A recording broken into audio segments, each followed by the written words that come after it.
ഏറെ ധന്യമായി നമ്മുടെ മധ്യത്തിൽ നിന്ന് വളരെ ശക്തമായൊരു സന്ദേശം നമുക്ക് നൽകി ധന്യതയിൽ തൻ്റെ 27ാമത്തെ പെരുന്നാൾ ദിവസം ആഘോഷിക്കുവാൻ ഇടയാകുന്ന ഒരു പിതാവ് ദിയസ്കോറോസ് തിരുമേനിയെക്കുറിച്ച് ഒറ്റ വാക്കിൽ ഒരുപക്ഷെ അങ്ങനെ പറയുവാൻ കഴിയുമായിരിക്കും.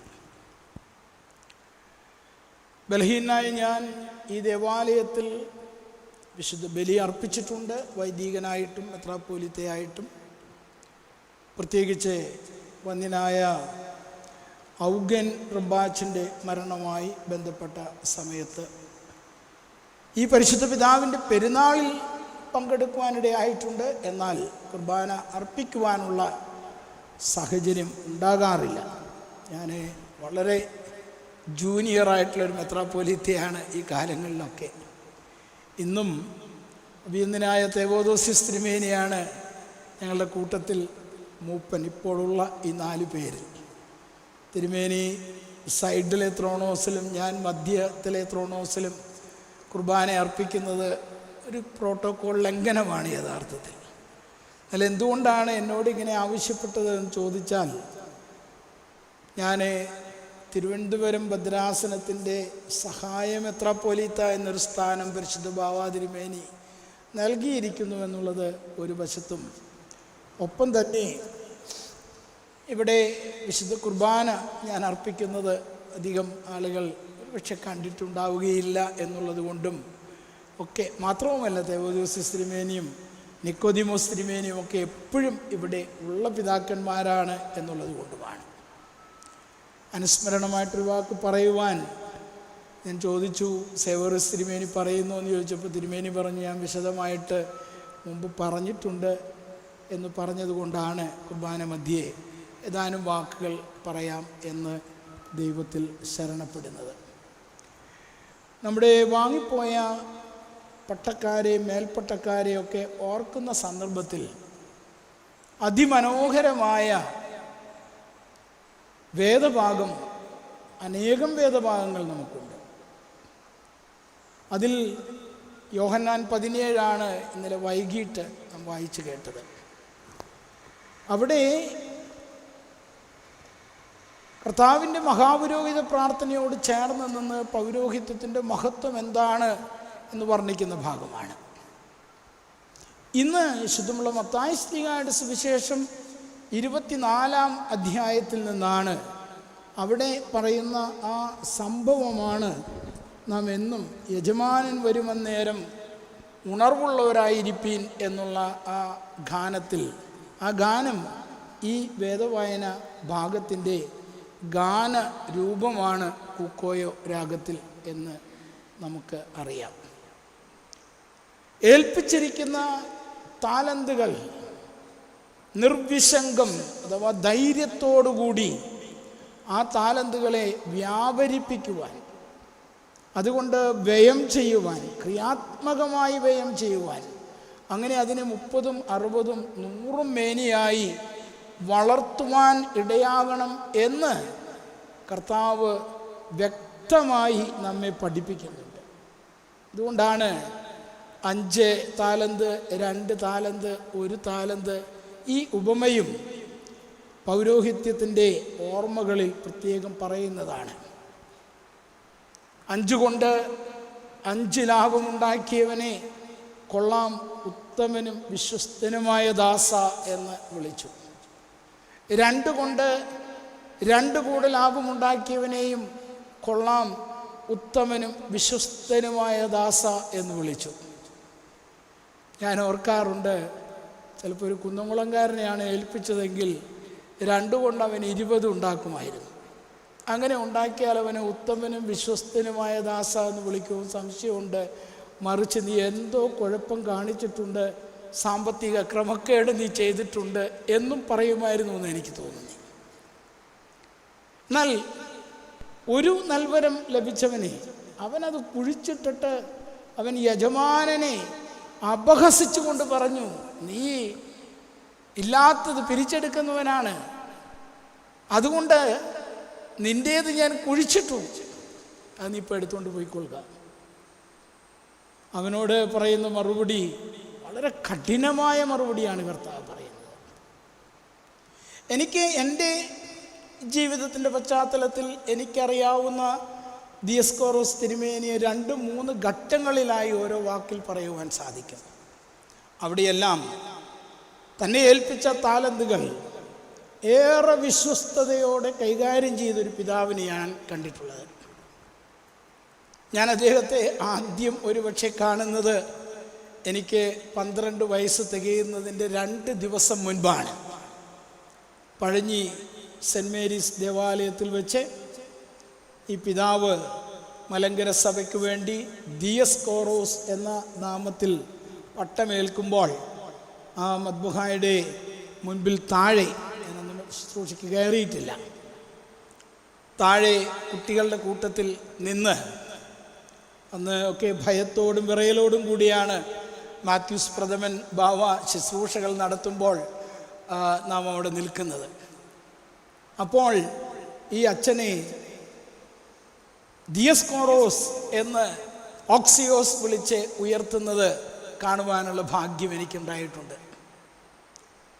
പിന്നീട് ഞാൻ അദ്ദേഹത്തെ അടുത്ത് കാണുവാനിടയാകുന്നത് 87 മുതലുള്ള സെമിനാരി പഠന കാലഘട്ടത്തിലാണ്. ഞാനും അന്ന് സോമു അച്ഛൻ എന്ന് വിളിച്ചിരുന്ന നദനിയൽ റമ്പാച്ചൻ, അതുപോലെ രാജൻ ബ്രദർ എന്ന് വിളിച്ചിരുന്ന ബർസ്കീപ്പ അല്ലേ, ബർസ്കീപ്പ റമ്പാച്ചൻ, ഞങ്ങൾക്ക് ഒന്നിച്ച് പഠിച്ചവരാണ്. പക്ഷേ ഈ പേര് നിന്ന് മാറുമ്പോൾ പെട്ടെന്ന് ചിലപ്പോൾ കൺഫ്യൂഷൻ ഉണ്ടാവും. ഞങ്ങളെല്ലാം ഒന്നിച്ച് പഠിക്കുന്ന കാലത്ത് തിരുമേനി സെമിനാരിയിൽ വരുമ്പോൾ, പ്രത്യേകിച്ച് അന്ന് സുന്നകദോസ് നടക്കുന്നത്, എപ്പിസ്കോപ്പൽ സുന്നകദോസ് നടക്കുന്നത് സോഫിയ സെൻട്രൽ വെച്ചാണ് പലപ്പോഴും. ആ ഒരു കാലഘട്ടം വളരെ വിനയത്തോടെ എന്നാൽ കാർക്കശ്യ ബുദ്ധിയോടെ കൃത്യമായ കണക്കുകളുള്ള കൃത്യമായ ദർശനത്തിലൂടെയുള്ള ഒരു പിതാവ്. അത് കൂടുതൽ എനിക്ക് മനസ്സിലാകുന്നത് പഠനം കഴിഞ്ഞ് സെമിനാറിൽ അധ്യാപകനും സോഫിയ സെൻറ്ററിൻ്റെ ഡയറക്ടറുമായിട്ട് ഞാൻ നിയമിതനായ സമയത്തും സുനകദോസ് സമയത്ത് തിരുമേനി അവിടെ വരുമ്പോൾ ആ എല്ലാ കാര്യവും അടക്കോടും ചിട്ടയോടും കൂടെ ചെയ്ത് പലരുടെയും മുറി ഇത് കഴിഞ്ഞിട്ട്, കാരണം ഞങ്ങൾ കഴിഞ്ഞാലങ്ങ് പോകത്തേ ഉള്ളൂ, തിരുമേനിയുടെ മുറി തിരുമേനി തന്നെ ഒരുക്കി വൃത്തിയാക്കി ഷീറ്റൊക്കെ ശരിക്കിട്ട്, അത് അന്ന് എൻ്റെ കൂടെ നിൽക്കുന്ന നൈനാനും അതുപോലെ തന്നെ തുടർന്ന് സാജനും ഒക്കെ പറയുമായിരുന്നു. മാത്രവുമല്ല, അവർ പറയും, തിരുമേനി 2 രൂപ തന്ന് തലയിൽ കൈവച്ച് അനുഗ്രഹിച്ചിട്ടാണ് പോയത്. അന്ന് 2 രൂപയ്ക്ക് വിലയുണ്ട്. മാത്രമല്ല, ഞാൻ പിന്നീട് മനസ്സിലാക്കിയത്, അദ്ദേഹത്തിൻ്റെ സെക്രട്ടറിമാരിൽ നിന്നൊക്കെ മനസ്സിലാക്കിയത്, ഒരുപക്ഷെ മാത്യൂസ് ദിദിയൻ ബാവായ്ക്കുമൊക്കെ ഉണ്ടായിരുന്നതുപോലെ അദ്ദേഹത്തിന് ഒരു കണക്ക് പുസ്തകം, അത് മാത്യൂസ് ദിദിയൻ ബാവായ്ക്കുണ്ടായിരുന്നു ഞാൻ കേട്ടിട്ടുണ്ട്. അതുപോലെ തന്നെ നമ്മിൽ നിന്ന് ഈ അടുത്തിടയ്ക്ക് 24-ൽ കാലം ചെയ്ത അദ്ദേഹത്തിൻ്റെ ശിഷ്യനായ നമ്മുടെ അന്തോണിയോസ് തിരുമേനിക്ക് ഉണ്ട് ഒരു പുസ്തകത്തിൽ എന്ത് വരവ്, എന്ത് ചെലവ്, എന്താർക്ക് കൊടുത്തു, എത്ര രൂപയ്ക്ക് പെട്രോൾ അടിച്ചു. അത് ആരെയും ബോധിപ്പിക്കാനല്ല, സ്വയം ഉള്ള ബോധ്യത്തിന് വേണ്ടിയാണ്. തമ്പുരാൻ തരുന്നത് ഞാൻ എങ്ങനെ ചെലവാക്കുന്നു, അതുകൊണ്ട് എന്ത് പ്രയോജനവും മഹത്വവും ഉണ്ടാകുന്നു. പിന്നീട് അദ്ദേഹത്തിൻ്റെ തിരുവനന്തപുരത്തെ ചുമതലയും 20 വർഷക്കാലം ഉള്ള അദ്ദേഹത്തിൻ്റെ ചുമതല, അത് അടുത്തറിയാൻ ഏതോ ഒരു നിയോഗം കൊണ്ട് കഴിഞ്ഞ ഡിസംബർ 1 മുതൽ ഞാൻ ഒരിക്കലും പ്രതീക്ഷിച്ചിട്ടോ സ്വപ്നത്തിൽ പോലും കാണാൻ പാടുള്ളതല്ല, എങ്ങനെയോ തിരുവനന്തപുരം ഭദ്രാസനത്തിൻ്റെ സഹായ മെത്രാപ്പോലീത്ത എന്ന ചുമതല എന്നെ ഏൽപ്പിച്ചു. അവിടെ ചെന്നപ്പോഴാണ് ഈ പിതാവിൻ്റെ കൈകൾ എത്തിയിട്ടുള്ള മേഖലകൾ, അദ്ദേഹം വാങ്ങിച്ചിട്ടുള്ള സ്ഥലങ്ങൾ, അവിടെയൊക്കെ തുടങ്ങിയിട്ടുള്ള സാമൂഹിക അഭിവൃദ്ധിക്ക് വേണ്ടിയുള്ള സ്ഥാപനങ്ങൾ, ഇതൊന്നും ഞാൻ നിങ്ങളോട് പ്രത്യേകിച്ച് പറയേണ്ടതില്ല. 20 വർഷങ്ങൾ അതിശക്തമായ നിലപാടുകളിലൂടെ പാവപ്പെട്ട കുട്ടികൾക്ക്, ഡിസേബിൾഡ് ആയിട്ടുള്ള കുട്ടികൾക്ക്, സ്ത്രീകൾക്ക്, സന്യാസത്തിന്, ഇതിനെല്ലാം പ്രാധാന്യം കൊടുത്തുകൊണ്ടുള്ള അനേക സംരംഭങ്ങൾ. ഞാൻ മനസ്സിലാക്കുന്നത് തൻ്റെ കുടുംബ വീട് നിന്ന സ്ഥലം അദ്ദേഹത്തിൻ്റെ ഭാഗം വാങ്ങിച്ച് അവിടെയാണ് ഈ ഹോളി ട്രിനിറ്റി ആശ്രമം പടുത്തുയർത്തിയിരിക്കുന്നത്. ഹോളി ട്രിനിറ്റി നമ്മളിന്നും പിതാവിനും പുത്രനും പരിശുദ്ധ റൂഹായ്ക്കും സ്തുതിയെന്നേ പറയത്തുള്ളൂ. പുസ്തകത്തിൽ കിടക്കുന്നത് പിതാവും പുത്രനും പരിശുദ്ധ റൂഹായുമായ സത്യ ഏക ദൈവത്തിൻ്റെ തിരുനാമത്തിൽ തനിക്ക് സ്തുതി എന്നാണ്. അത് സുറിയാനിയിലും അങ്ങനെയാണ്, ഇംഗ്ലീഷിലും അങ്ങനെയാണ്, മലയാളത്തിലും അങ്ങനെയാണ്. സുറിയാനിയിൽ ചൊല്ലുമ്പോൾ ബിഷേ മാവോ വബ്രോ റുഹോ കാദീശോ ഹാദാലോഹോ ഷാറീറോ എന്നൊക്കെ നീട്ടി ചൊല്ലും. മലയാളം വരുമ്പോൾ പിതാവിനും പുത്രനും സ്തുതി സ്തുതി, ആദ്യം ഒന്നേക്കും തന്നെ ആമീൻ. ഇങ്ങനെ ഒരു ഉഴപ്പ് അത് ഞങ്ങളുടെ ഭാഗത്തുനിന്ന് ആദ്യം ഉണ്ടാകുന്നത്. എപ്പോഴാണ് നിങ്ങളിലേക്കും അത് പകരുന്നത്?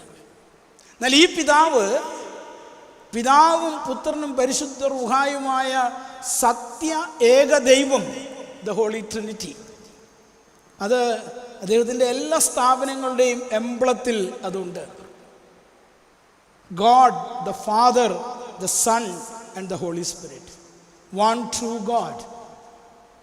ആ ദർശനത്തെ നമ്മുടെ പിതാക്കന്മാരുടെ ഒക്കെ ദർശനമാണ്. അത് കൂടുതൽ പഠിപ്പിച്ചിട്ടുള്ള ഒരു പിതാവാണ് ഒസ്താത്യോസ്, സഭാരത്നം ഒസ്താത്യോസ് തിരുമനസ്സുകൊണ്ട് ആ പാതയെ പിന്തുടർന്ന് തൃത്വത്തിന് മഹത്വം കൊടുക്കുന്ന ധന്യമായൊരു ജീവിതം. അദ്ദേഹത്തിൻ്റെ എല്ലാ സ്ഥാപനങ്ങളിലും ഈ ഹോളി ട്രിനിറ്റി എന്നുള്ള വാക്കുണ്ട്. തുടർന്ന് അദ്ദേഹം വിഭാവനം ചെയ്യുകയും അദ്ദേഹത്തിൻ്റെ കാലാശേഷം വരികയും ചെയ്ത സ്ഥാപനങ്ങളിൽ തിരുവനന്തപുരം ഭദ്രാസനത്തിൽ തീർച്ചയായിട്ടും അദ്ദേഹത്തിൻ്റെ നാമത്തിൽ ദിയസ്കോറോസ് മെമ്മോറിയൽ ആയിട്ടുള്ള സ്ഥാപനങ്ങൾ ഉണ്ട്. അതിലൊരു സ്ഥാപനത്തിൻ്റെ 25ാം ജൂബിലിയാണ്. ഇവിടെ നിന്ന് ഞാൻ നേരെ അങ്ങോട്ടാണ് പോകുന്നത്. നമ്മുടെ ഫാർമസി കോളേജിൻ്റെ പരിശുദ്ധ ബാവാ തിരുമനസ്സുകൊണ്ട് എഴുന്നള്ളുന്നുണ്ട്. ആ സ്ഥാപനങ്ങളൊക്കെ ഉത്തരോത്തരം വളരുവാനിടയായി. ഒരിക്കലും മറന്നു പോകാൻ പാടില്ലാത്ത മറ്റൊന്നാണ് ഇടമുളയ്ക്കൽ VMDM സെൻറ്റർ. അദ്ദേഹം പരിശുദ്ധനായ വട്ടശ്ശേരിൽ തിരുമേനി എന്ന് നാം വിളിക്കുന്ന ഗിവർഗീസ് ദിവന്നാസിയോസ് തിരുമേനിയുടെ മലങ്കര മെത്രാപ്പോലിത്തായുടെ പാവന സ്മരണയിൽ ആരംഭിച്ച ഒരു ധ്യാന കേന്ദ്രം, ഒരു സ്റ്റഡി സെൻറ്റർ. ഞാനത് വിചാരിച്ചത് എന്തെങ്കിലും ഒരു ചെറിയ സാധനമായിരിക്കും. അവിടെ ചെന്നപ്പോഴാണ് 13 ഏക്കർ ലാൻഡ്. എനിക്ക് ഇവിടുത്തെ സ്ഥലങ്ങളൊന്നും ഇപ്പോഴും വലിയ പിടിയൊന്നുമില്ല തിരുവനന്തപുരം ഭാഗത്തെ. എന്നാലും ആയൂർ പുനലൂർ റോഡാണെന്നാണ് ഞാൻ മനസ്സിലാക്കുന്നത്. സുന്ദരമായ ഒരു സ്ഥലം, അത് മനോഹരമായി ഒരുക്കി എടുത്തിരിക്കുന്നു. എൻ്റെ വാക്കുകളെ ദീർഘിപ്പിക്കുന്നില്ല. അദ്ദേഹം നൽകുന്ന സന്ദേശം തക്ക സമയത്ത് ഉണർന്നിരുന്ന് പ്രവർത്തിക്കുക എന്നാണോ, നാളെയാണോ, എപ്പോൾ നമ്മെ വിളിച്ച് തിരികെ ചേർക്കും നമുക്കറിയില്ല. 73 വയസ്സ് തികയുന്നതിന് മുൻപ് ഈ ലോകത്തോട് അദ്ദേഹം യാത്ര പറഞ്ഞു. ഇന്നലെ അഭിയുന്നതനായ സറാഫീം തിരുമേനി ഓർപ്പിച്ചതുപോലെ അദ്ദേഹം അത്ര വലിയ അരോഗ ദൃഢഗാത്രനായ വ്യക്തിത്വമായിരുന്നില്ല. പക്ഷെ അദ്ദേഹത്തിൻ്റെ ആത്മാവിനും മനസ്സിനും രോഗാതുരത്വം ഉണ്ടായിരുന്നില്ല. സർവത്തെയും ആദരിക്കുകയും ബഹുമാനിക്കുകയും അതുപോലെ തന്നെ ചിലപ്പോൾ ശരീരത്തിനൊരല്പം ബുദ്ധിമുട്ടോ വളവൊക്കെ ഉണ്ടാകും, പക്ഷേ നടുവിന് ഒരു കുഴപ്പവും ഉണ്ടായിരുന്നില്ല. എന്ന് പറഞ്ഞാൽ നാട്ടല് നിവർത്തി നിന്ന് കൃത്യമായി പറയേണ്ട കാര്യങ്ങൾ സഭയിലും സമൂഹത്തിലും ഉറക്കെ പറയുന്ന ഒരു പിതാവായിരുന്നു അദ്ദേഹം. നമുക്കറിയാം, നമ്മുടെ വിദ്യാർത്ഥിനികൾ ഒരു വലിയ സമരമുഖത്താണ് രാജ്യമുടനീളം. ഒപ്പം കർഷകർ സമരമുഖത്തേക്ക് വരുന്നു. അതിൻ്റെ മറ്റു ഭാഗങ്ങളിലേക്കൊന്നും ഞാൻ കടക്കുന്നില്ല. പക്ഷേ എനിക്ക് ഓർപ്പിക്കുവാനുള്ളത്, അടിച്ചമർത്തലുകൾ കൊണ്ട് അല്ലെങ്കിൽ പീരങ്കി കൊണ്ട് വെടിയുണ്ട കൊണ്ട് ഒന്നും ഒരു ജനാധിപത്യ രാജ്യത്തിൽ ജനതയെ ഒരു രാജ്യത്തും നിയന്ത്രിക്കാൻ ഒക്കുകയില്ല. അതിനൊക്കെ ഒരു തിരിച്ചടി ഉണ്ടാകും. എന്നാൽ പ്രാർത്ഥനാപൂർവം ചേർത്ത് നിർത്തുകയും അവരുടെ ആവശ്യങ്ങളെ കാണുകയും അതിൽ അംഗീകരിക്കാവുന്നവ അംഗീകരിക്കുകയും ചെയ്യുമ്പോൾ സുസ്ഥിരമായ ജനാധിപത്യപരമായ ഒരു സംവിധാനം സഭയിലും സമൂഹത്തിലുമൊക്കെ നിലനിൽക്കും. രാഷ്ട്രത്തിൽ അതുണ്ട് എങ്കിൽ അതിൻ്റെ അലയൊലികളൊക്കെ ഞാൻ പറയും നീ കേൾക്കും എന്നുള്ള ചിന്തയൊക്കെ നമ്മുടെ ഇടയിലും ശക്തമാകുന്നുണ്ടെന്നാണ് എനിക്ക് തോന്നുന്നത്. ഈ പിതാവ് അങ്ങനെയായിരുന്നില്ല. ഈ പിതാവ് ഒരുപോലെ ശക്തമായി സംസാരിക്കുകയും ഒപ്പം തന്നെ മറ്റുള്ളവരെ കേൾക്കുകയും ഒന്നിച്ച് പ്രവർത്തിക്കുകയും. ഒരു പ്രത്യേക ഉദാഹരണമാണ് തിരുവനന്തപുരം ഭദ്രാസനത്തിലെ സമാജമംഗങ്ങളെ, സ്ത്രീകളെ, അവരെ എന്തൊക്കെ കാര്യങ്ങൾ അവരെ കൊണ്ട് ചെയ്യിച്ചു. എത്രയോ കന്യാസ്ത്രീകൾ, ഇവരുമായിട്ട് ബന്ധപ്പെട്ട തിരുമേനിയുമായി ബന്ധപ്പെട്ട സന്യാസിനികളാണ്, ആ സമൂഹമാണ് ഇവിടെയും ഇരിക്കുന്നത്. അവരെ ചേർത്ത് നിർത്തി, അവർക്ക് സ്ഥാപനമുണ്ടാക്കി കൊടുത്തു, അവരെ കൊണ്ട് സമൂഹത്തിലേക്ക് ഇറങ്ങി പ്രവർത്തിക്കുവാൻ അവരെ തിട്ടപ്പെടുത്തി. ആ വിധത്തിൽ ദൈവത്തിൻ്റെ കൃപയെ അനേകരിലേക്ക് വ്യാപരിപ്പിച്ച 30, 60, 100 മേനി ഫലം കായ്ച്ച ആ നല്ല വിത്തായിരുന്നു ഈ പരിശുദ്ധ പിതാവ്. ആ പിതാവിൻ്റെ 27ാം ഓർമ്മ ദിനത്തിൽ, ഈ ദിനത്തിൽ വിശുദ്ധ കുർബാന അർപ്പിക്കുവാൻ ഇടയായതിൽ ഞാൻ ദൈവത്തെ മഹത്വപ്പെടുത്തുകയാണ്. ഇപ്പോൾ പൊതുവായി എല്ലാ വാങ്ങിപ്പോയ മേൽപ്പട്ടക്കാരെയും പട്ടക്കാരെയും തുടർന്ന് വിശ്വാസ സമൂഹത്തെയും ഓർത്തുകൊണ്ട് ധൂപമർപ്പിച്ച് വിശുദ്ധ കുർബാനയുടെ പൂർത്തീകരണത്തിലേക്ക് കടന്നു വരാം. തുടർന്ന് കബറിങ്കൽ ധൂപപ്രാർത്ഥനയും മറ്റ് ക്രമീകരണങ്ങളും ആ സമയത്ത് നിങ്ങളെ അറിയിക്കുകയും ചെയ്യും. ദൈവത്തിൻ്റെ പരിശുദ്ധാത്മാവ് നമ്മെ സഹായിക്കട്ടെ.